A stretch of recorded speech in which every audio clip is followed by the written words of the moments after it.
अगर किसी का वेट गेन होने लग जाता है तो उनको लगता है यार मुझे तो थायराइड हो गया लगता है। हर वेट गेन थायराइड नहीं है। डिहाइड्रेशन की वजह से भी थायराइड होता है क्या? हाइपरथायराइड की वजह से डिहाइड्रेशन हो सकता है। छोटे छोटे बच्चों में भी रिस्क होता है क्या थायराइड होने जी का? बिल्कुल होता है। मिसकैरेजेस के तो केसेस नहीं बिल्कुल होते होते हैं। महिला जो गर्भवती है जिसको गर्भ धारण करना है उसका थायराइड जनरली 3 के नीचे रहे। क्या हमारी आंखों पर भी इसका असर पड़ता है? हमारी आंखें हैं वो बाहर की तरफ बल्ज करने लग जाती हैं। क्या क्या मेजर इफेक्ट्स होते हैं हमारी बॉडी पे? आपके हृदय की गति बहुत तेज होने लग जाती है, आपको ट्रेमर्स आ जाते हैं, एंजाइटी रहती है, पैल्पिटेशंस रहती हैं। क्या मेन कॉजेस क्या होते हैं थायराइड होने के बॉडी में? कुछ बेल्ट्स ऐसी होती है जहाँ पे आयोडीन की कमी होती है। मेल्स में ज्यादा होता है फीमेल्स में ज्यादा होता है? प्री डिस्पोजिशंस मेनली फीमेल्स में होती है, 10:1 का रेशो हो जाता है। पेरेंट्स में किसी को है तो बच्चों में भी होने के चांसेस होते हैं? पेरेंट्स को थायराइड है तो बच्चों में उसको होने के चांसेस काफी ज्यादा रहते हैं। डायबिटीज है या कोई और अदर मेडिकल कंडीशंस है उनसे भी थायराइड ट्रिगर होता है? बहुत सारे मरीजों में डायबिटीज के साथ हाइपोथायराइड को एग्जिस्ट करता है। डू यू थिंक कि टेक्नोलॉजी का भी हमारी जितनी भी मेडिकल कंडीशंस हैं उनमें कोई कंट्रीब्यूशन है?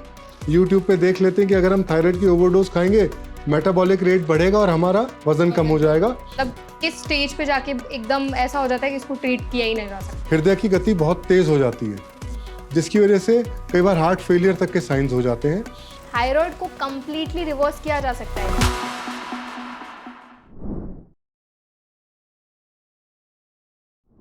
थायराइड एक छोटी सी ग्लैंड लेकिन इसके काम बहुत बड़े बड़े। ये आपके मेटाबॉलिज्म को कंट्रोल करती है, आपके एनर्जी लेवल्स को बनाए रखती है, यहाँ तक कि आपके गट का भी इससे बहुत डायरेक्ट कनेक्शन होता है। आजकल बहुत से ऐसे लोग हैं जिन्हें थायराइड की प्रॉब्लम्स होती हैं। अगर आपका थायराइड डिसफंक्शन हो जाता है तो आपको काफ़ी सारी प्रॉब्लम्स का सामना करना पड़ सकता है। आज के हमारे सेशन में हम जानने की कोशिश करेंगे कि थायराइड जो ग्लैंड है उसके क्या रोल होते हैं हमारी बॉडी में। अगर थायराइड डिसफंक्शन हो गया तो आपको जिन प्रॉब्लम से डील करना पड़ता है उनको आप कैसे मैनेज कर सकते हैं, क्या क्या चीज़ें हैं जिनका ध्यान देना बहुत ज़रूरी है। Hi, my name is Varsha Dubey and watching NBT live.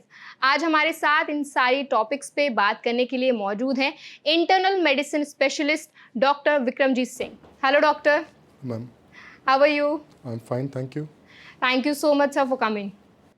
Sir, जैसे कि मैंने बताया आज हम थायराइड के बारे में बात करने वाले हैं। तो सबसे पहले तो एक बहुत मेजर मिसकंसेप्शन होता है लोगों के मन में कि थायराइड उनको बीमारी लगती है, बट एक्चुअल में थायराइड एक ग्लैंड होती है और अगर वो डिसफंक्शन हो जाए तो उससे कुछ कुछ कॉम्प्लिकेशंस हो सकते हैं।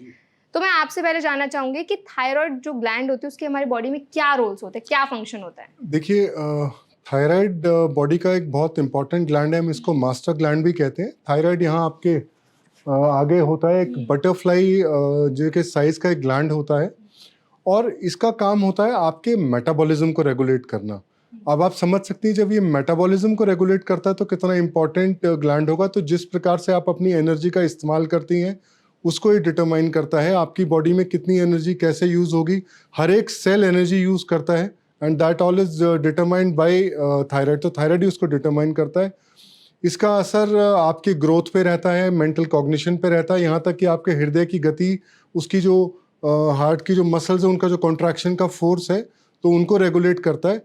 तो इसलिए बहुत इंपॉर्टेंट ग्लैंड है। इसीलिए कई बार इसको हम लोग कहते हैं कि अगर थायराइड का डिसफंक्शन होता है तो उसका असर आपके शरीर के काफ़ी सारे फंक्शंस पे आता है। ओके और अगर थायराइड का जैसे आपने मेंशन किया कि अगर डिसफंक्शन होता है तो आपकी बॉडी पे काफ़ी एडवर्स इफेक्ट्स हो सकते हैं। क्या क्या मेजर इफेक्ट्स होते हैं हमारी बॉडी पे? देखिए, हम सबसे पहले बात करते हैं थायराइड के। 2 प्रकार का थायराइड होता है, hypo and hyper. So hypothyroid वो कंडीशन है जब आपका थायराइड ग्लैंड अंडर एक्टिव होता है। जब आपका थायराइड ग्लैंड अंडर एक्टिव होगा तो आपका मेटाबॉलिज्म स्लो हो जाएगा, वजन बढ़ना, आपको लिथार्जी फील होना, बहुत थकावट फील होना। अक्सर लोग कहते हैं कि मेरी स्किन बहुत ड्राई होने लग गई, स्किन की ड्राइनेस होना, रफ होना, हेयर लॉस होना, एक मेंटल फॉगिंग हो जाना। आपको लगेगा कि आप हमेशा थके हुए हैं। जनरली अगर आप थकते हैं, आप सुबह से शाम तक काम किया, घर गए, आप सो के उठे और आप ठीक हो गए। बट इस केस में आपको थकावट हमेशा महसूस होती रहेगी, मेंटल क्लाउडीनेस आपको रहेगी, लो ऑन एनर्जी। द असल शब्द जो लोग कहते हैं मैं बड़ा लो ऑन एनर्जी फील कर रहा हूँ, इस टाइप के सिम्टम्स भी आएंगे। अक्सर ये देखा गया है कि गर्मियों में भी सर्दी लगना, ये भी हाइपोथायराइडिज्म का एक साइन हो सकता है। आपके बावल मूवमेंट इरेगुलर हो जाते हैं, कॉन्स्टिपेशन। अच्छा, कॉन्स्टिपेशन वगैरह भी हो जी सकता जी है? जी, बावल मूवमेंट इरेगुलर हो जाते हैं, कॉन्स्टिपेशन टाइप आपको ये प्रॉब्लम हो जाती है। तो ये सब जो प्रॉब्लम है हाइपोथायराइड में होती है। वहीं इसका विपरीत है हाइपरथायराइड। जब आपका जो थायराइड ग्लैंड है वो ओवर एक्टिव हो जाता है, वो एक्स्ट्रा थायराइड सिक्रीट करता है, आपका बेसिक जो मेटाबॉलिज्म रेट है उसको बढ़ा देता है। मतलब आपके हृदय की गति बहुत तेज होने लग जाती है, आपको ट्रेमर्स आ जाते हैं, एंजाइटी रहती है, पैल्पिटेशंस रहती हैं, और आपको डायरिया हो जाता है। आपको बार बार लगता है कि आपको बार बार वॉशरूम यूज़ करना है, आपके स्टूल्स फ्रीक्वेंट हो जाते हैं। तो इन सब चीज़ों को इस प्रकार से असर थायराइड हमारे बॉडी पे डालता है। ओके और सर क्या मेन कॉजेस क्या होते हैं थायराइड होने के बॉडी में? दोनों जी, का ही बताइए, हाइपर एंड हाइपो। जी। तो बात सबसे पहले करते हैं हाइपोथायराइडिज्म की, बिकॉज हाइपोथायराइडिज्म सबसे कॉमन टाइप ऑफ थायराइड है।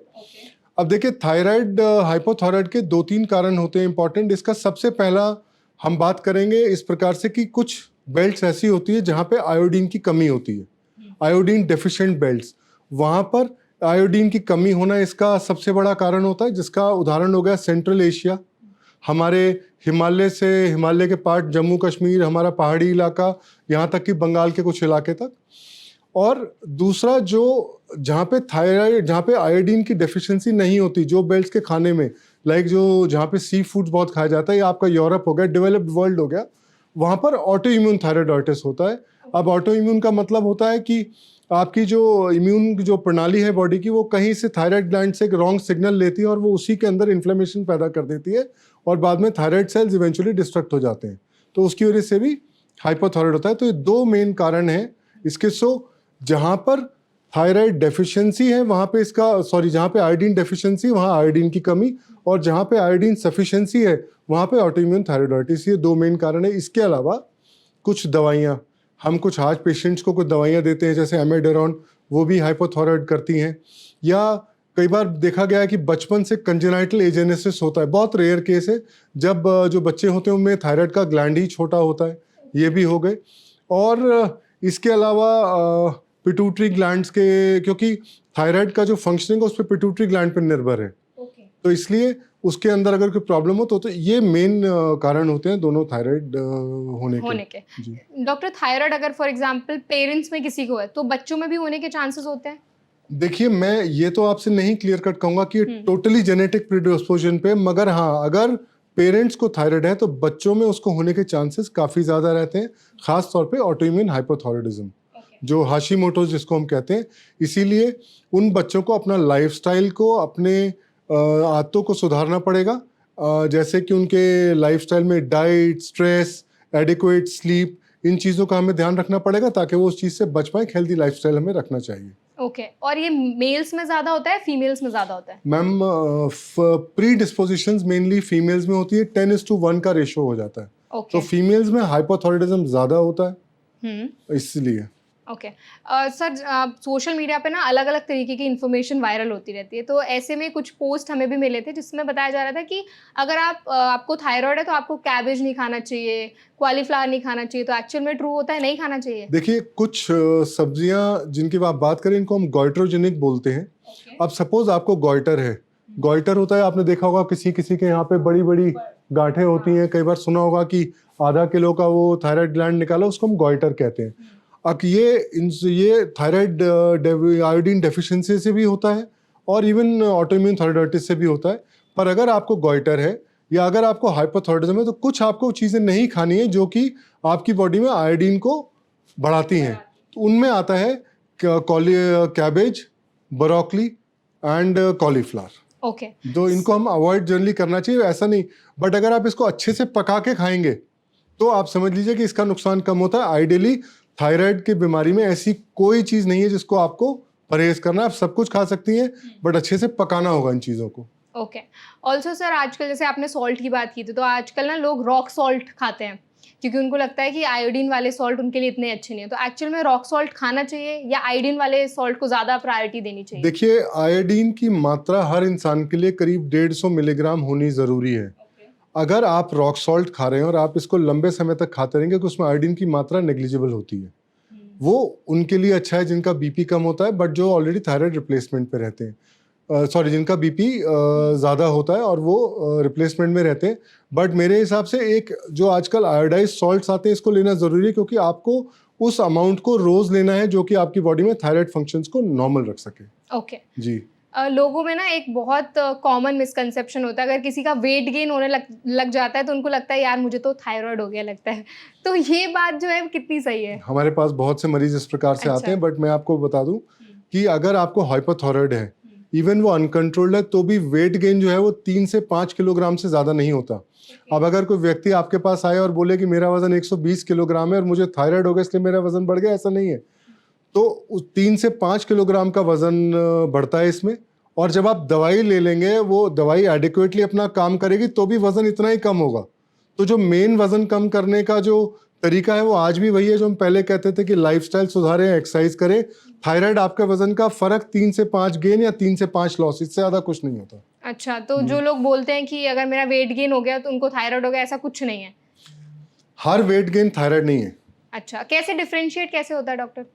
देखिए, थायराइड एक ऐसी बीमारी है, हाइपोथायराइडिज्म एक ऐसी बीमारी, क्योंकि हाइपर के सिम्टम्स बड़े मार्क्ड होते हैं, बट हाइपोथायराइडिज्म एक ऐसी बीमारी इसके सिम्टम्स बिल्कुल वेग होते हैं। आप भी कभी कभी थकावट महसूस करती होंगी, बट अगर वो ज़्यादा हो जाए तो हम थायराइड के बारे में सोचेंगे। मैंने जिस प्रकार से आपको बताया, बालों का टूटना, त्वचा का थोड़ा सा रफ हो जाना, बहुत थकावट को महसूस करना, मेंटल क्लाउडिंग होना, नेल्स ब्रिटल हो जाना, या कई बार बावल हैबिट्स का ऑल्टर होकर कॉन्शियस जाना, तो अक्सर इन सब चीज़ों पे आप बहुत ज़्यादा ध्यान देते नहीं हैं। इसीलिए ज़रूरी है कि आप अपने डॉक्टर से मिलें जब भी आपको शक हो इस प्रकार का कि इस प्रकार से कोई आपको प्रॉब्लम हो रही है, एंड वो जो आपके एक्सपर्ट डॉक्टर है वो आपको पूरी सिस्टम्स को एनालाइज करते हैं और उसके बाद ही डिसाइड कर पाते हैं कि आपको हाइपोथायराइडिज्म है, और तभी पता लग पाएगा कि आपको वेट गेन है क्या वो हाइपोथायराइडिज्म से है कि नहीं। क्योंकि हाइपोथायराइडिज्म आपको होता है तो आपको वाटर रिटेंशन हो जाता है, इससे थोड़ा सा वजन बढ़ने के चांसेस रहते हैं थायराइड में। सर, मेटाबॉलिक रेट स्लो हो जाता है, इससे भी वेट बढ़ता है। ओके। ऑल्सो आपने वाटर की बात की थी, डिहाइड्रेशन की वजह से भी थायराइड होता है क्या? जी नहीं, डिहाइड्रेशन से नहीं होता, मगर हाइपरथायराइड की वजह से डिहाइड्रेशन हो सकता है, क्योंकि जब आपका बेसिक मेटाबॉलिज्म रेट बढ़ता है, आप बहुत ज़्यादा स्वेट करते हैं और आप उसको रिप्लेस नहीं करेंगे तो आपको डिहाइड्रेशन हो जाएगा। सो वो हाइपरथायराइड के द्वारा उत्पन्न हुई कंडीशन से हो सकता है, डिहाइड्रेशन से थायराइड का कोई ताल्लुक नहीं है। छोटे छोटे बच्चों में भी रिस्क होता है क्या थायराइड होने का? जी बिल्कुल होता है। इस प्रकार बहुत अच्छा आपने सवाल किया। इस प्रकार बात करते हैं, देखिए थायराइड की जो हम सबसे इम्पोर्टेंट पॉपुलेशन को डायग्नोस करना चाहते हैं वो होता है वो महिला जो गर्भ धारण करने की अवस्था में होती है, जो प्रेग्नेंट होना चाहती है। इसीलिए आप देखेंगे जब भी जो बेसिक एग्जामिनेशन है एक प्रेग्नेंट फीमेल का, उसमें थायराइड ज़रूर होता है। उसका कारण है कि अगर आप हाइपोथायराइड है, आपके अंदर थायराइड की कमी पहले, तो जो बच्चा होता है उसके अंदर पहले 3 महीने अपना थायराइड ग्लैंड डेवलप नहीं होता, तो वो मदर के थायराइड ग्लैंड से ही उसका मेटाबॉलिज्म चलता है। तो अगर मदर भी हाइपोथायराइड है तो आप बच्चे की ग्रोथ पे असर पड़ेगा। इसीलिए बहुत ज़रूरी है कि हम हर जो गर्भवती महिला है उसका थायराइड को हम जांच करें और उसको टारगेट रेंज में रखें। अब गर्भवती महिला की टारगेट रेंज बिल्कुल अलग होती है नॉर्मल पॉपुलेशन से, तो हम चाहते हैं कि वो महिला जो गर्भवती है, जिसको गर्भ धारण करना है, उसका थायराइड जनरली 3 के नीचे रहे, जबकि एवरेज में ये जो टारगेट है वो 10 तक भी हो सकता है। ओके। और अगर वो बढ़ जाता है सर तो बच्चे पे भी इफेक्ट पड़ता है, मेजर इफेक्ट हो सकता है? जी बिल्कुल हो सकता है, बिकॉज बच्चे का मेटाबॉलिज्म रेट स्लो हो जाएगा, बच्चे की जो मेंटल डेवलपमेंट है वो स्लो हो जाती है और बच्चे की ग्रोथ अंदर रुक जाती है। अगर वही बच्चा जब पैदा होगा तो शुरुआत में तो नहीं पता लगता कि बच्चे को हाइपोथायराइड, अगर बच्चे को हाइपोथायराइड हुआ तो आगे जाके उसका ग्रोथ कम होना, उसकी मेंटल अलर्टनेस, इन सब चीजों पे थायराइड का असर पड़ता है। ओके। मिसकैरेजेस के तो केसेस नहीं बिल्कुल होते हैं मैम, बिल्कुल होते हैं। जी मैंने आपको अभी बताया कि बच्चे की ग्रोथ पे असर पड़ता है। सो मिसकैरेज बहुत कॉमन कॉज होता है अनडायग्नोज थायराइड, जो उसका बहुत कॉमन कॉज होता है अनडायग्नोज थायराइड। उसका अगर आपने थायराइड की जांच नहीं करी है तो मिसकैरेजेस होते हैं, बिकॉज बच्चे की ग्रोथ रिटार्ड हो जाती है। जब समय के हिसाब से बच्चे के अंदर ग्रोथ नहीं होगी तो फिर वो मिसकैरेज में रिजल्ट कर जाएगा। ऐसे कितने केसेस आपने देखे होंगे अभी तक? देखिए आजकल मैं आपसे कहूँगा कि ये केसेस देखने को बहुत कम मिलते हैं, क्योंकि इसमें बहुत ज़्यादा अवेयरनेस है आजकल डॉक्टर्स में, और हमारी सरकार की तरफ से बहुत ज़्यादा इनिशिएटिव्स चलाए गए हैं जहाँ पर कि प्राइमरी मेडिकल जो सेंटर्स होते हैं, नॉट मैं शहरों की बात नहीं कर रहा हूँ, इवन यहाँ तक कि जो प्राइमरी हेल्थ सेंटर्स होते हैं वहाँ पर भी प्रेग्नेंट फीमेल्स का थायराइड टेस्ट करा लिया जाता है। तो अच्छी एक पहल है सरकार की और उसको सपोर्ट किया है हमारी मेडिकल फ्रेटर्निटी ने, और सब गायनेकोलॉजिस्ट का पहला टारगेट होता है कि वो लोग फर्स्ट एएनसी में ही थायराइड की जांच करा ले, तो इसलिए इसके इंसिडेंसेस बहुत कम हो गए, बहुत कम। सर थायराइड का सबसे सीरियस केस क्या होता है, मतलब किस स्टेज पे जाके एकदम ऐसा हो जाता है कि इसको ट्रीट किया ही नहीं जा सकता? देखिए, ऐसा नहीं है कि थायराइड को ट्रीट ना किया जाए। जो थायराइड की दो सबसे सीरियस प्रॉब्लम्स होते हैं, अगर आपको हाइपरथायराइड है तो उसमें थायराइड टॉक्सिकोसिस बोला जाता है। देखिए, हाइपरथायराइड के अंदर आपको मैंने जिस प्रकार से बताया, उसमें थायराइड ग्लैंड की आपका एक्सेस टीएच सिक्रीट करता है थायराइड हार्मोन्स को। थायराइड के दो हार्मोन होते हैं, T3 एंड T4, और TSH से डिपेंडेंट होते हैं। तो जब T3 T4 का एक्सेस सिक्रीशन हो जाता है तो बॉडी के अंदर इफेक्ट्स आने लगते हैं, जो मैंने आपको बताए थे, पैल्पिटेशंस। जब ये ज़्यादा बढ़ जाते हैं तो पैल्पिटेशन इतना होता है कि आपको अरिथमियाज होने लग जाते हैं, हृदय की गति बहुत तेज़ हो जाती है, जिसकी वजह से कई बार हार्ट फेलियर तक के साइंस हो जाते हैं। और इसको थायराइड, जब इसकी चरम सीमा पे पहुंचता है तो इसको थायरोटॉक्सिक स्टॉर्म बोलते हैं।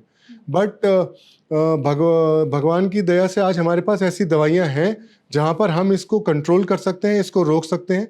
इसी प्रकार अगर हाइपोथायराइड है, आप उसको कंट्रोल नहीं करते तो TSH बढ़ता रहता है। जो हमारे पास कई बार आते हैं, TSH 600 तक भी आता है, और मरीज बिल्कुल लिथार्जिक हो जाते हैं, उनकी बॉडी में इलेक्ट्रोलाइट इम्बैलेंसेस हो जाते हैं, यहाँ तक कि कई बार गुर्दों और लीवर पे भी असर होता है। इसको हम मिक्सेडीमा कोमा बोलते हैं। मरीज आपके पास बेहोश आता है, आपको इसको डायग्नोज करना पड़ता है, और उसकी भी दवा हमारे पास है जो हम देते हैं, और मरीज रिकवर कर जाते हैं। सर जैसे अभी आपने बताया कि थायराइड का आपके हार्ट पे भी असर पड़ सकता है, आपके लीवर के लिए भी ये हार्मफुल हो सकता है, क्या हमारी आंखों पर भी इसका असर पड़ता है? जब आपको हाइपरथायराइड होता है तो हाइपरथायराइड के अंदर एक ग्रेव्स ऑप्थेल्मोपैथी, ग्रेव्स डिजीज होता है, जिसके अंदर तो थायरोटॉक्सिक्स में मिलता है, टॉक्सिकोसिस में मिलता है। वहीं पर ग्रेव्स डिजीज में ऑप्थेल्मोपैथी हो जाती है, जो हमारी आंखें हैं वो बाहर की तरफ बल्ज करने लग जाती हैं। सो वो आंखों पे एक असर होता है। बेसिकली उसमें जो आई मसल्स की पैरालिसिस हो जाती है, जिसकी वजह से वो बल्ज आउट करती हैं। ओके, मतलब आंखों पर भी इसका जी असर जी हो जी जी सकता है? लीवर पे जो मैंने आपसे बात की, उसका डायरेक्ट असर लीवर पे नहीं है, मगर जब बेसिक मेटाबॉलिज्म स्लो होता है, जब थायराइड बढ़ने लगता है, उसकी वजह से लीवर के अंदर एंजाइम्स वगैरह के अंदर बढ़ने लग जाते हैं, तो वो असर है, पर डायरेक्ट असर इसका लीवर पे नहीं है। ओके जी। सर फॉर एग्जांपल अगर उनको इस टाइप के सिम्टम्स दिख रहे हैं जो आपने सिम्टम्स मेंशन किए कि आपके बाल झड़ रहे हैं या आपको पैल्पिटेशंस वगैरह हो रहे हैं, तो क्या क्या टेस्ट कराए जाते हैं सबसे पहले? आप जब भी एक डॉक्टर ये शक करेगा कि आपको थायराइड की प्रॉब्लम है, तो सबसे पहले वो T3 T4 और TSH टेस्ट कराएंगे, क्योंकि इन्हीं टेस्ट से हम करीब करीब 100% पता लगा सकते हैं कि थायराइड की दिक्कत कहाँ पर है, और ये हाइपोथायराइड है या हाइपरथायराइड। तो इन 3 टेस्टों से हम पता लगा सकते हैं आराम से। Okay sir, I am sure आपके पास अलग अलग तरीके के पेशेंट्स आते हैं। कभी ऐसा कोई केस आता है आपके पास जो आप भी एकदम शॉक हो जाते हो कि अरे ये क्या कंडीशन है, या आपको थोड़ा कॉन्टेम्पलेट करने में टाइम लगता हो? देखिए, हमारे पास कई बार मरीज आते हैं जो आईसीयू में आते हैं, जिनके अंदर की हृदय की गति बहुत तेज होती है। उनको एक कंडीशन होती है जिसको हम लोग एट्रियल फिब्रिलेशन बोलते हैं। तो अक्सर ये माना जाता है कि ये जो बीमारी है ये हृदय की वजह से हुई है, हृदय की कोई गति बढ़ने से हुई है। पर जब हम इसे कारण ढूंढते हैं तो उसमें थायराइड का कल्प्रेट निकलता है, और इसकी हृदय की गति को कंट्रोल तो हम लोग कर लेते हैं, बट साथ में जब इसका थायराइड का इलाज किया जाता है तो ये पूरी तरह से ठीक हो जाती है। और थायराइड का आपको एक और समझना होगा कि थायराइड उन पॉपुलेशन के लिए भी बहुत इंपॉर्टेंट है जिनको हार्ट की प्रॉब्लम है। क्योंकि देखिए, अगर आपको हार्ट की प्रॉब्लम पहले से और आपको थायराइड की प्रॉब्लम हो जाती है, तो या तो आपके हृदय की गति बहुत तेज हो जाएगी, या ब्रैडीकार्डिया, हृदय की गति स्लो हो जाएगी। दोनों ही केसेस में हार्ट के मसल्स वीक होने का डर होता है। इसलिए जिसको पहले से हार्ट की प्रॉब्लम है, उनको रेगुलर अपना थायराइड चेकअप कराते रहना चाहिए, क्योंकि ये आपकी प्रेजेंट कंडीशन को वर्सन कर सकता है। ओके आपने बताया कि अगर आपको कोई मेडिकल कंडीशन, जैसे अगर आपको हार्ट प्रॉब्लम है तो आपको थायराइड का ध्यान रखना भी जरूरी है। हो सकता है आपका थायराइड भी बढ़ा हुआ है। जी।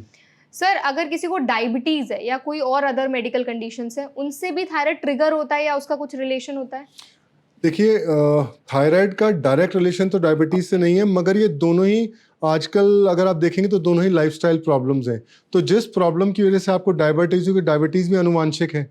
अगर सपोज करिए आपके एक पेरेंट है, आपके पेरेंट को डायबिटीज भी है और हाइपोथायराइड भी है, तो दोनों डायबिटीज और हाइपोथायराइड दोनों का अनुवांशिक होने का चांस है। और अगर आप लाइफस्टाइल पे ध्यान नहीं देंगे तो ये दोनों बीमारियां आपको कोएग्जिस्ट कर सकती हैं एक साथ। बहुत सारे मरीजों में डायबिटीज के साथ हाइपोथायराइड कोएग्जिस्ट करता है। इसलिए ज़रूरी है कि हमें अपने लाइफस्टाइल का बहुत ध्यान रखना होगा, अपने वजन का ध्यान रखना होगा, अपने खान पान का ध्यान रखना होगा, एक्सरसाइज का ध्यान रखना होगा, ताकि दोनों बीमारियां से आप एटलीस्ट आप इनको बिल्कुल प्रिवेंट तो नहीं कर सकते अगर ये अनुवांशिक है, बट आप किसी तरह से इनको डिले कर सके या चांसेस कम हो इनके होने के। ओके सर, अभी आपने डाइट के बारे में बात की, तो मैं आपसे जानना चाहूंगी, पहले तो आपने बताया था कि थायराइड के पेशेंट्स को ऐसा कुछ नहीं कि कुछ पर्टिकुलर फूड आइटम्स अवॉइड करने हैं। क्या क्या चीज़ें हैं जो उनकी डाइट में शामिल होनी बहुत ज़्यादा ज़रूरी जी, है? ये एक अच्छा सवाल है। देखिए, अगर सबसे पहले आयोडीन, मैंने आपको बताया आयोडीन की एक मात्रा है जो आपको लेनी है रोज। उसके बाद एक सेलेनियम नाम का मेटल होता है, सेलेनियम नाम का हमारा माइक्रो न्यूट्रिएंट होता है, जिसका पर्पस होता है T3 से T4 की कन्वर्जन में मदद करता है। जब आपका थायराइड काम करता है तो T3 T4 में कन्वर्ट होता है, उसका पेरिफेरल एक्शन होता है। इसलिए सेलेनियम आपको जरूर लेना चाहिए। सेलेनियम आपको अक्सर नट्स में मिलता है, सबसे अच्छे ब्राजील नट्स होते हैं, बट हर नट्स में सेलेनियम होता है। सी फूड और सी वेजिटेबल्स जो होती है उनके अंदर भी ये होता है। और बाद में आपको आयरन आपको अपने शरीर में पूरा रखना है, क्योंकि थायराइड अगर आपको है तो इस पर आयरन मेटाबॉलिज्म पे भी असर पड़ता है। उसी के साथ जिंक ज़रूरी है खाने के लिए। तो इन सब चीज़ों को हमें खाना बहुत ज़रूरी है ताकि आपका एक हेल्दी थायराइड ग्लैंड आपका फंक्शनिंग के लिए ज़रूरी है। बट सबसे जो ज़रूरी है वो है सेलेनियम और आयोडीन। ओके, और इन किन किन तरीके के फूड आइटम से मिल सकता है? मैक्सिमम जो आपको मिलते हैं वो होता है sea foods. Fish is a बहुत बढ़िया सोर्स है आपके लिए इन दोनों चीज़ों के लिए, जिंक के लिए भी और सेलेनियम के लिए भी। और आयोडीन तो आप जानते हैं, आयोडाइज सॉल्ट्स वगैरह जो होते हैं इन सब के अंदर होता ही होता है। जो हमारी वेजिटेरियन ऑडियंस है उनके लिए आप क्या फूड आइटम सजेस्ट मैंने करेंगे? बताया एग्जैक्टली कि आप नट्स खाइए, और नट्स अगर आप लेंगे उसके अंदर होता है। बाकी हम लोग आजकल ये अंकुरित जो चने और ये सब होता है, इन सब चीज़ों को खाइए।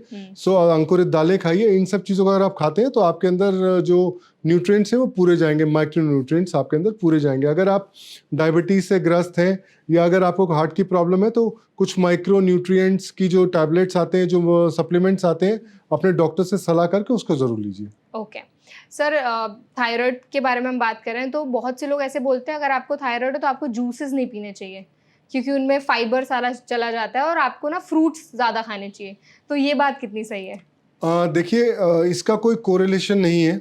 इसका कोई कोरिलेशन थायराइड से, जैसा मैंने आपको बताया कि फाइबर और थायराइड का कोई कोरिलेशन आपस में नहीं है, बट फाइबर आपके गट के लिए वैसे भी अच्छा होता है। तो अगर आप होल फ्रूट्स खाएंगे तो आपकी गट हेल्थ भी हेल्दी रहती है। और अक्सर आप ये देखिए कि डायबिटीज़ के साथ थायराइड बहुत कॉमन होता है। इस वजह से कई जगह यूट्यूब्स वगैरह पे मना किया जाता है, वो इसीलिए कि अगर आपको थायराइड के साथ डायबिटीज़ है और अगर आप जूस पियेंगे तो आपकी शुगर्स लेवल हे वायर हो जाएंगे, और इस वजह से कोशिश की जाती है कि आप इसको अवॉइड करें, और हमेशा होल फ्रूट खाना बेटर होता है जूसेस से। ओके, ऑल्सो आप एक्सरसाइजेस के बारे में भी बात कर रहे थे। किस तरह की एक्सरसाइजेस जो हैं वो थायराइड पेशेंट्स के लिए हेल्पफुल हो सकती हैं? हर तरह की एक्सरसाइज थायराइड पेशेंट के लिए हेल्पफुल है। अब वो चाहे अगर आप बहुत व्यस्त है तो आप वॉकिंग कीजिए। आजकल सबको कहा जाता है कि 6000 से 8000 स्टेप्स चलिए। बाकी जितनी हाइपरमेट्रिक एक्सरसाइजेज, स्विमिंग हो जाती है, वॉकिंग हो जाती है, playing badminton, squash, word cycling, जो भी आप करें, हर एक्सरसाइज जो शरीर के मेटाबॉलिज्म को अच्छा रखती है वो बढ़िया है थायराइड के लिए। ओके सर, जितनी भी हमने अभी बात की, सबसे एक हाईलाइटिंग पॉइंट ये रहा है कि डाइट बहुत इंपॉर्टेंट है थायराइड के पेशेंट्स के लिए। बहुत से लोग कंफ्यूज रहते हैं कि डाइट के बीच में आइडियल जो गैप, मील्स के बीच में जो आइडियल गैप है वो कितना होना चाहिए। तो कितना गैप होना चाहिए मील्स के बीच में? देखिए, जनरली एक हेल्दी इंडिविजुअल को हम कहते हैं कि आप पेट भर के मत खाइए। तो आजकल जो नया हम लोग चलन है, हम ये कहते हैं कि आप दिन से 4 से 5 बार खाइए, पर थोड़ा थोड़ा खाइए। क्योंकि जब आप एक बार में हैवी मील ले लेते हैं तो आप आजकल का लाइफस्टाइल ऐसा हो गया कि हमारी ना तो एडिक्वेट एक्सरसाइजेज हैं। अब हम भी खाना खा के अच्छे से मील लेकर ऑफिस में बैठ जाते हैं तो उसके बाद रहता है। तो जनरली 4 से 5 छोटे छोटे मील लीजिए, 3-4 घंटे का गैप रखिए और एक्सरसाइज ज़रूर करिए। ये चीज़ें ज़रूर आपको करनी है। और जो आपको अपनी डाइट में इंक्लूजन्स करने हैं, वो नट्स एक बार ज़रूर आपको इंक्लूड करना है ताकि आपके थायराइड हेल्थ हेल्दी रहे। अगर आप नॉन वेजिटेरियन हैं तो आपको फ़िश इंक्लूड करनी है। अगर आप प्योरली वेज है तो अंकुरित दालें आप इंक्लूड कीजिए उसके अंदर, आप फ्रूट्स इंक्लूड कीजिए। इन सब चीज़ हेल्दी रहेंगे। और सबसे इंपॉर्टेंट एक और चीज़ है जिस पे मैं हाईलाइट करना चाहूँगा, स्ट्रेस। अगर आपको हाइपोथायराइड की प्रॉब्लम है तो आपको कम से कम 6 से 8 घंटे की एक स्ट्रेस फ्री नींद चाहिए, क्योंकि स्ट्रेस आपके थायराइड पे असर डालता है। और दूसरा, ये वाइस वर्सा है, अगर आपको हाइपोथायराइड है, अगर वो अनकंट्रोल्ड है तो आपको डिप्रेशन होगा, कॉग्निटिव इंपेयरमेंट होगी, यानी एंजाइटी हाइपरथायराइड में होती है। उसमें आप एक्टिव हाइपर एक्टिव हो जाते हैं, इसमें आप हाइपर एक्टिव, आप डिप्रेशन की तरफ जाते हैं। और अगर आपको ऑलरेडी आप ढंग से सो नहीं रहे, आप ऑलरेडी स्ट्रेस हैं, तो ये चीज़ बढ़ती जाएगी। सर नींद के लिए कुछ एडवाइस दीजिए हमारी ऑडियंस को, क्योंकि आपने बोला ना कि नींद बहुत इंपॉर्टेंट है और आज की जो जनरेशन है, आजकल लोग ना उनको एक सुकून वाली नींद मिल ही नहीं पाती है। इवन वो पेन काफ़ी सारे स्लीपिंग पिल्स भी लेते हैं, वो भी कुछ कुछ कभी बार होता है कि वो इफेक्टिव नहीं होते हैं। तो कुछ टिप्स दीजिए नींद के लिए। देखिए, मेरा पहला कहना ये है कि नींद की दवाइयाँ ना खाएं ओके। जब तक कि आपके डॉक्टर प्रिस्क्राइब ना करे, क्योंकि नींद की दवाई ओवर द काउंटर लेना बहुत गलत है, क्योंकि इन सब दवाइयों के अपने साइड इफेक्ट्स होते हैं। क्योंकि जब आप लेने लगते हैं तो आप ये नहीं देखते कि आप कितने दिन ले रहे हैं। अच्छा खाना खाइए, व्यायाम कीजिए और सोच कम करिए। आजकल हमारी जो सोच है वो पूरी स्ट्रेस्ड आउट है, लाइफ में भागना है, जाना है। मैं आज भी पुराने ज़माने की बातें करता हूँ कि अगर आप अपना काम ईमानदारी से करेंगे, आप अपनी एक्सरसाइजेज रेगुलर करेंगे, आप अच्छी सोच रखेंगे और मेडिटेशन करेंगे, तो आपको नींद हमेशा अच्छी आएगी। आज कोई रीडिंग कीजिए रात को सोते वक्त। जब हम बचपन में जब नींद नहीं आती थी तो हमें टेक्स्ट बुक पढ़ने लगते थे और उससे नींद आ जाती थी। इसीलिए इसी प्रकार से आप टेक्स्ट बुक पढ़िए। आजकल बहुत से वो ऐप्स आ गए हैं जो आपको सोने में मदद करते हैं, जहाँ साइलेंट म्यूजिक बजते हैं। इन चीज़ों का ज़्यादा अच्छा असर होता है बजाय इसके कि आप कोई दवाई ले सोने के लिए। ओके सर, आपने ऐप्स के बारे में बात की, तो डू यू थिंक कि टेक्नोलॉजी का भी हमारी जितनी भी मेडिकल कंडीशंस हैं, जैसे फॉर एग्जांपल थायराइड हो गया, डायबिटीज़ हो गया, उनमें कोई कंट्रीब्यूशन है? देखिए, थायराइड तो एक्चुअली क्या है, थायराइड जो आपका बीमारी है दैट वो रेगुलेशन के ऊपर है। हमें थायराइड एक पहले तो मैंने कहा बीमारी नहीं है, एक रिप्लेसमेंट है। देखिए, हमारे पास एक हार्मोन की कमी हो जाती है, हम उसको रिप्लेस करते हैं। अक्सर हमारे पास जो मरीज आते हैं वहाँ सवाल ये पूछा जाता है कि क्या ये दवाई मुझे सारी उम्र खानी है? तो हम उसको समझाते हैं कि ये दवाई नहीं है, एक रिप्लेसमेंट है। आपकी बॉडी में हार्मोन की मात्रा कम बन रही है, कुछ सेल्स ऐसे हैं जो हार्मोन्स को नहीं बना रहे, आप इसको रिप्लेस कर रहे हैं। सारी उम्र रिप्लेस कीजिए, कोई दिक्कत नहीं है। ये कोई दवाई नहीं है, इसलिए इसका कोई साइड इफेक्ट नहीं है। साइड इफेक्ट सिर्फ उन्हीं लोगों में होता है, कई बार जो लोग थोड़े वजन ज़्यादा होता है, आपने अभी बात करी ऐप्स के, यूट्यूब पे देख लेते हैं कि अगर हम थायराइड की ओवरडोज खाएंगे, मेटाबॉलिक रेट बढ़ेगा और हमारा वजन कम हो जाएगा।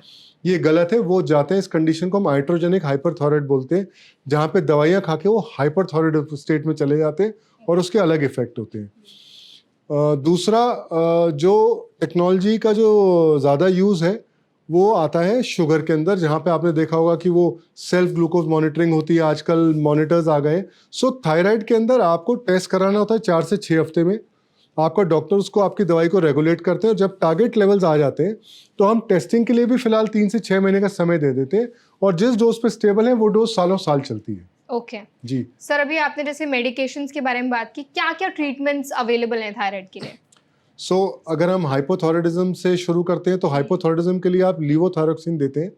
अक्सर आप इसको एल्ट्रॉक्सिन के नाम से जानते हैं या थायरोनॉम के नाम से जानते हैं। तो इस दवाई की डोज दी जाती है, और इसकी जो डोज होती है, बेसिक स्टार्टिंग डोज जो होती है वो TSH के लेवल्स पे होती है, बट रफली 1.6 माइक्रोग्राम पर केजी के हिसाब से हम स्टार्ट करते हैं रिप्लेस करना। 4 से 6 महीने में इसके TSH के लेवल्स को देखा जाता है, और जब वो लेवल्स नॉर्मल आ जाते हैं वहाँ पे रोक दिया जाता है। अब ये डोज वेरिएशन बहुत है। एक मरीज आता है, कहता है जी मैं 25 खा रहा हूँ, दूसरा कहता है जी मैं 125 खा रहा हूँ। ये इंसान के अपने ऑर्गेनिज्म पे, उसके ऑर्गन पे डिपेंड करता है। तो कोई 25 पे सेटल होता है, कोई 125 पे। जब हम बात करें हाइपरथायराइड की, वहाँ पे इलाज के 2-3 तरीके हैं। तो सबसे पहला तो हम दवाइयाँ देते हैं जिसको कि हम नियोमर्काजोल कहते हैं। ये दवाई दी जाती है जिससे कि थायराइड का जो ओवर एक्टिव थायराइड है उसको कंट्रोल किया जाए। साथ में बीटा ब्लॉकर्स देते हैं दिल की धड़कन को कंट्रोल करने के लिए, जो हाथ कांपते हैं उन्हें कंट्रोल करने के लिए। इन सबको हम जनरली 1 साल से 18 महीने तक देते हैं। अगर वो कंट्रोल हो जाता है तो हम मान लेते हैं कि हमारा मरीज रेमिशन में है। अगर कंट्रोल नहीं होता तब हम जाते हैं सेकेंड लाइन स्टेप्स के ऊपर। पहला होता है जहाँ पे हम एक सर्जरी कर देते हैं, थायराइड ग्लैंड रिमूव कर दिया जाता है, मगर इसमें अक्सर डर होता है कि हमारा पैराथायराइड ग्लैंड भी साथ में चला जाता है। तो उसके लिए हम रेडियो एक्टिव आयोडीन थेरेपी बोली जाती है, जहाँ पे एक चावल के दाने के बराबर रेडियो एक्टिव आयोडीन होती है। आप उसको पीते हैं, वो अंदर जाता है, आयोडीन एब्जॉर्ब होती है, और जिस प्रकार से आपके जो भी थायराइड के सेल्स हैं वो डिस्ट्रक्ट हो जाते हैं। और ऐसे केस में हाइपरथायराइड खत्म हो जाता है, बट मरीज हाइपोथायराइड हो जाता है। तो फिर उसको सारी उम्र वो थायराइड की एक दवा खानी होती है, बट वो कंडीशन बिनाइन है, और मैंने जैसा बताया वो रिप्लेसमेंट है।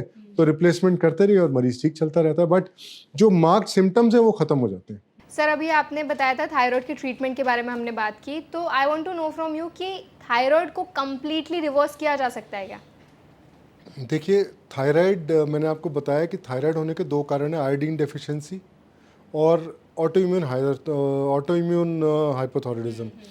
सो बेसिकली ये दोनों रिवर्सेबल कंडीशंस नहीं है, क्योंकि जब ऑटो इम्यून हाइपोथायराइडिज्म आपको होता है उसमें सबसे उसकी तीन स्टेजेस आती हैं। सबसे पहले आपको हाइपरथायराइड के सिम्टम्स आएंगे, बिकॉज आपका ग्लैंड, आपके सेल्स इन्फ्लेम्ड हो जाएंगे। सो करीब 4 से 6 हफ्ते तक आप हाइपरथायराइड की तरह रहेंगे, एनजाइटी, ट्रेमर्स। उसके बाद वो इन्फ्लेमेशन कम होती है एंड जो नेक्स्ट स्टेज है उसमें आपके सेल्स डिस्ट्रक्ट हो जाते हैं। ओह, सो तब आप हाइपोथायराइड हो जाएंगे, और वो एक कंडीशन है, क्योंकि जब आपकी अंदर हाइपोथायराइड, जब सेल्स ही नहीं है, सो आपको रिप्लेस करना पड़ेगा। उसमें ज़रूरी नहीं कि पूरी तरह सेल डिस्ट्रक्ट हो, कुछ पार्ट डिस्ट्रक्ट हो जाते हैं, सो यू बिकम डेफिशिएंट और आपको वो दवाइयाँ हमेशा खानी पड़ती हैं। तो इसलिए नॉन रिवर्सेबल है। जहाँ पे आयोडीन की डेफिशिएंसी है वहाँ पे आप आयोडीन लेते रहते हैं, वो हो जाएगा। अब हम बात करते हैं, कई बार हमारे पास पेशेंट आता है जो कहता है जी मेरा TSH 6.64 है। मैं एक बार आपको इससे भी बात करता हूँ। तो जो थायराइड की जो TSH की वैल्यूज़ होती है वो उम्र के हिसाब से देखी जाती हैं।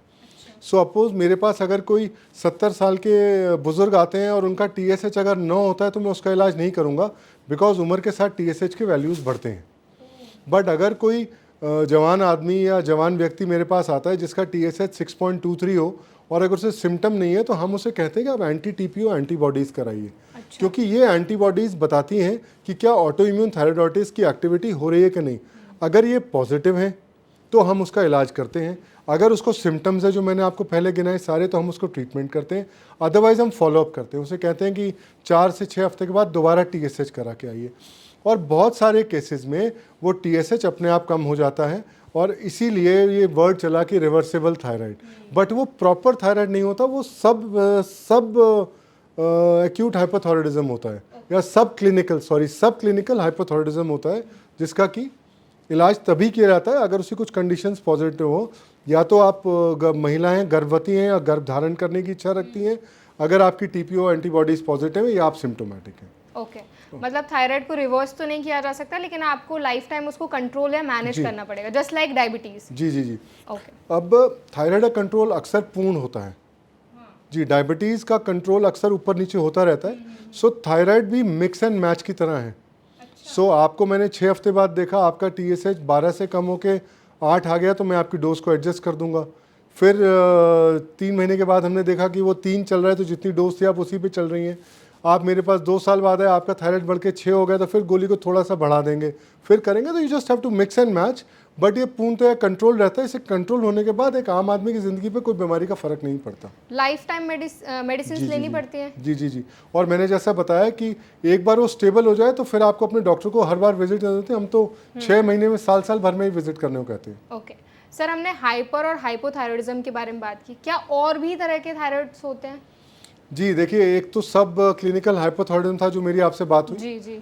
उसके अलावा थायराइड नोड्यूल्स होते हैं। मैंने जैसा आपको बताया कि थायराइड के अंदर कई बार छोटी सी गांठें हो जाती हैं। तो जैसे थायराइड ग्लैंड यहाँ होता है, जब मरीज हमारे पास आता है तो हम कहते हैं उसको गला ऊपर करके और थूक सटकिए, तो थायराइड ग्लैंड ऐसे ऊपर नीचे जाता है। तो अगर आपको कोई नोड्यूल होगा तो आपको यहाँ पे खुद भी हम डॉक्टर देख लेते हैं, फील हो जाएगा, या आपको यहाँ पे कुछ उभरन मिलेगी। और ये आम लोग जिनको शक पड़े वो भी देख सकते हैं, ऐसे ऊपर करके थूक सटकने की कोशिश कीजिए, अगर होगा तो। जरूरी हाँ, वहम जरूरी नहीं नहीं करना है हाँ। हो। बट अगर ये थायराइड नोड्यूल होता है तो ये कई बार या तो एक होता है, कई सारे होते हैं, तो ये भी हाइपरथायराइड की तरह बिहेव करते हैं, क्योंकि ये भी सिक्रीट करते हैं थायराइड हार्मोन को। तो इनका इलाज भी बेसिकली वही है कि हमें आपको दवा एंटी थायराइड ड्रग्स देनी पड़ती हैं, इससे कंट्रोल हो जाता है। इसके अलावा कुछ थायराइड कैंसर्स भी होते हैं, मेडुलरी कार्सिनोमा, थायराइड कार्सिनोमा, जो बहुत रेयर है मगर ये होते हैं। तो मैसेज ये है कि अगर आपको कभी भी अपने शरीर में सिम्टम्स लग रहे हैं, कि अगर आपको कभी भी लग रहा है कि आपका वज़न बहुत कम हो रहा है, अगर आपको गले के अंदर कुछ उभरन दिखाई दे रहा है, अगर आपको लग रहा है कि आपके अंदर बहुत लेथार्जी है, बहुत सुस्त हो रहे हैं, बहुत आपको पैल्पिटेशंस हो रहे हैं, तो अपने डॉक्टर से ज़रूर कंसल्ट कीजिए। एक एक्सपर्ट डॉक्टर आपको देख के इन सब चीज़ों को डायग्नोस कर सकते हैं, हर प्रकार के थायराइड को, हाइपो, हाइपर, सब clinical, nodules and carcinoma, everything can be diagnosed. Okay sir, ये जो नोड्यूल एंड कैंसरस वाले होते हैं, ये भी ज़्यादा वुमेन में होते हैं? जो नोड्यूल्स हैं ये जनरली, मैंने आपको बताया, प्री डिस्पोजिशन वुमेन में ज़्यादा होती है, बट कैंसर के लिए, कैंसर ये बहुत रेयर कैंसर्स होते हैं और ये मोस्टली बराबर से देखने को मिलते हैं। लेडीज में थोड़ा सा इसका रेशो ज़्यादा होता है। Okay sir, now but hypothyroid की तरह नहीं, वहाँ पे 10:1 का रेशो है, इतना नहीं होता। ओके जी sir, now I want to know from you कि क्या थायराइड के लिए कोई प्रिवेंटिव मेजर्स लिए जा सकते हैं, इसको प्रिवेंट किया जा सकता है? देखिए, थायराइड को प्रिवेंट तो आप नहीं कर सकते, क्योंकि अगर ये आपकी फैमिली में चल रहा है, सपोज कीजिए अगर आपको ऑटो इम्यून थायराइडिज्म होना है तो हमें तो इसको प्रिवेंट नहीं कर सकते। मगर मैंने आपको जैसा बताया कि ये बीमारी पूर्णतया आनुवांशिक नहीं है, it is not purely genetical, but you have a predisposition to genetics. तो अगर आपके परिवार में थायराइड है तो आप अपना ध्यान रखें। कैसे ध्यान रखें? जैसा कि मैंने पहले बताया, हेल्दी डाइट खाएं, ज़्यादा गोइट्रोजेनस चीज़ों को अवॉइड करें, जंक फूड को अवॉइड करें, अपने वज़न का ध्यान रखें, स्ट्रेस मैनेजमेंट को कंट्रोल रखिए और एक्सरसाइज रोज़ कीजिए। इन सब चीज़ों से आप इस बीमारी को रोक सकते हो, प्रिवेंट कर सकते हो किसी हद तक, और हो सकता है पूरी तरह भी कर पाएँ अगर आप अपने लाइफस्टाइल को बहुत एक्टिव रखेंगे तो। ओके सर, ऑल्सो हमने थायराइड के बारे में काफ़ी बात की है। थायराइड का और कैल्शियम मेटाबॉलिज्म का क्या कनेक्शन होता है? जनरली हम लोग हमेशा थायराइड के अंदर कैल्शियम, आपने देखा होगा डॉक्टर हमेशा कैल्शियम सप्लीमेंट करता है, बिकॉज अगर आपको हाइपोथायराइड है तो आपका बेसिक मेटाबॉलिक रेट नीचे जाता है, जिसकी वजह से आपके बोन्स के अंदर वीकनेस वगैरह आती है। कैल्शियम जो एब्जॉर्प्शन होते हैं, कैल्शियम मेटाबॉलिज्म होते हैं, उस पर भी इसका असर होता है। इसी वजह से आपको हमेशा रिकमेंड किया जाता है कि आप विटामिन D3 और कैल्शियम को सप्लीमेंट करें। और जब मैं पहले आपसे बात कर रहा था कि हमें थायराइड में क्या क्या डाइट लेनी चाहिए, उसके अंदर मैं ऐड करना चाहूँगी कि कैल्शियम और विटामिन D3 सप्लीमेंटेशन का ध्यान रखना चाहिए, और एटलीस्ट 2 साल में एक बार आपको अपने विटामिन D3 का चेक करा लेना चाहिए, क्योंकि इन दोनों के मेटाबॉलिज्म पे भी असर होता है हाइपोथायराइड का। तो अगर जो लोग दूध ज़्यादा पीते हैं वो हेल्पफुल हो सकता है थायराइड में? देखिए, दूध का ज़्यादा पीना कैल्शियम तो आपको दे सकता है, बट विटामिन D3 नहीं देगा। अच्छा। तो विटामिन D3 का सप्लीमेंटेशन तो आपको लेना पड़ेगा। फिर आप 1 गिलास दूध पी के कैल्शियम सप्लीमेंट नहीं कर पाती हैं। सो एक फिक्स मात्रा कैल्शियम होती है जो आपको रोज़ लेनी होती है, उसका 1 या 2 गिलास दूध से नहीं होता। तो इसलिए बेटर है कि अपने डॉक्टर से जाएं, उनसे सलाह लीजिए, उनको बताइए किस प्रकार से करना है, और वो ज़रूरत होगा तो आपको कैल्शियम सप्लीमेंट करेंगे। ओके सर, जो डेयरी प्रोडक्ट्स होते हैं जैसे पनीर हो गया, घी हो गया, कर्ड हो गया, ये सारी चीज़ें भी हेल्पफुल होती हैं? ये नॉर्मल एक हेल्दी लाइफस्टाइल के लिए हेल्पफुल होती है, तो आप इनको ज़रूर लीजिए। मगर स्पेसिफिकली थायराइड के अंदर इनका रोल बहुत ज़्यादा नहीं आता। हाँ, अगर आप पनीर खाती हैं या कर्ड खाती हैं तो उसके अंदर विटामिन C होते हैं, थोड़ा सा जिंक भी होता है, तो that is going to happen you. Okay sir, at last कोई एडवाइस आप हमारी ऑडियंस को देना चाहेंगे जिनको थायराइड है या फिर उनको ऐसे कोई सिम्टम्स दिख रहे हैं, ताकि वो अपनी एक लाइफ को ईजिली मैनेज कर पाएँ और इस बीमारी से खुद को बचा पाएँ?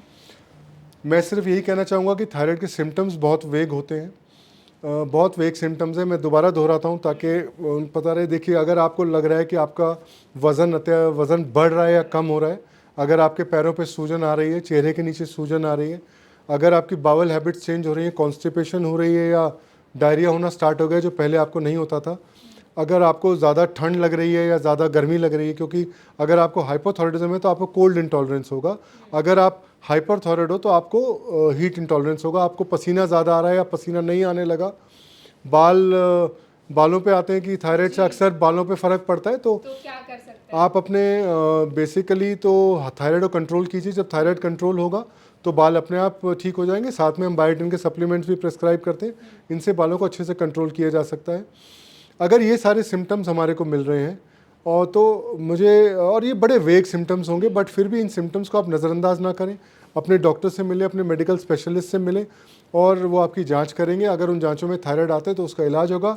मैं कह, ये बीमारी एक पूरी तरह से ऐसी बीमारी है जो कंट्रोलेबल है, इससे होपलेस नहीं होना है। और अगर आप प्रेग्नेंट हैं या प्रेग्नेंट होने की इच्छुक हैं तो भी आपको अपने डॉक्टर को ज़रूर मिलना चाहिए ताकि वो थायराइड को कंट्रोल करे, ताकि आपके जो ऑफस्प्रिंग है, जो आपके बच्चा है, उसकी हेल्थ अच्छी रहे। तो मैं ये कहना चाहूँगा कि बीमारी ऐसी है जो बहुत सिंपल है, इजीली कंट्रोलेबल है। सिर्फ जो यूट्यूब पे जो मिथ्स आते हैं कि आप दवाइयाँ ज़्यादा खाएं वेट कंट्रोल होगा, या थायराइड को आयुर्वेदिक ट्रीटमेंट से कंट्रोल करें, थायराइड को होम्योपैथिक ट्रीटमेंट से कंट्रोल करें, अब तक इसका कोई प्रूवन ऐसी स्टडीज़ आई नहीं है। तो एक सिंपल एक रिप्लेसमेंट थेरेपी से चीज़ ठीक हो जाती है, तो उसको फॉलो करें और स्वस्थ रहें, खुश रहें। Thank you so much doctor. I hope जो भी इन्फॉर्मेशन आज आपने हमारी ऑडियंस के साथ शेयर की उनको काफ़ी हेल्पफुल लगी होगी। And thank you so much for your time. Thank you ma'am, thank you. I hope आज का सेशन आपको पसंद आया होगा। अगर आज के सेशन की इन्फॉर्मेशन आपको हेल्पफुल लगी हो तो वीडियो को लाइक करें, ज़्यादा से ज़्यादा शेयर करें और ऐसी और भी वीडियोस देखने के लिए हमारे चैनल NBT लाइफ को सब्सक्राइब करना ना भूलें।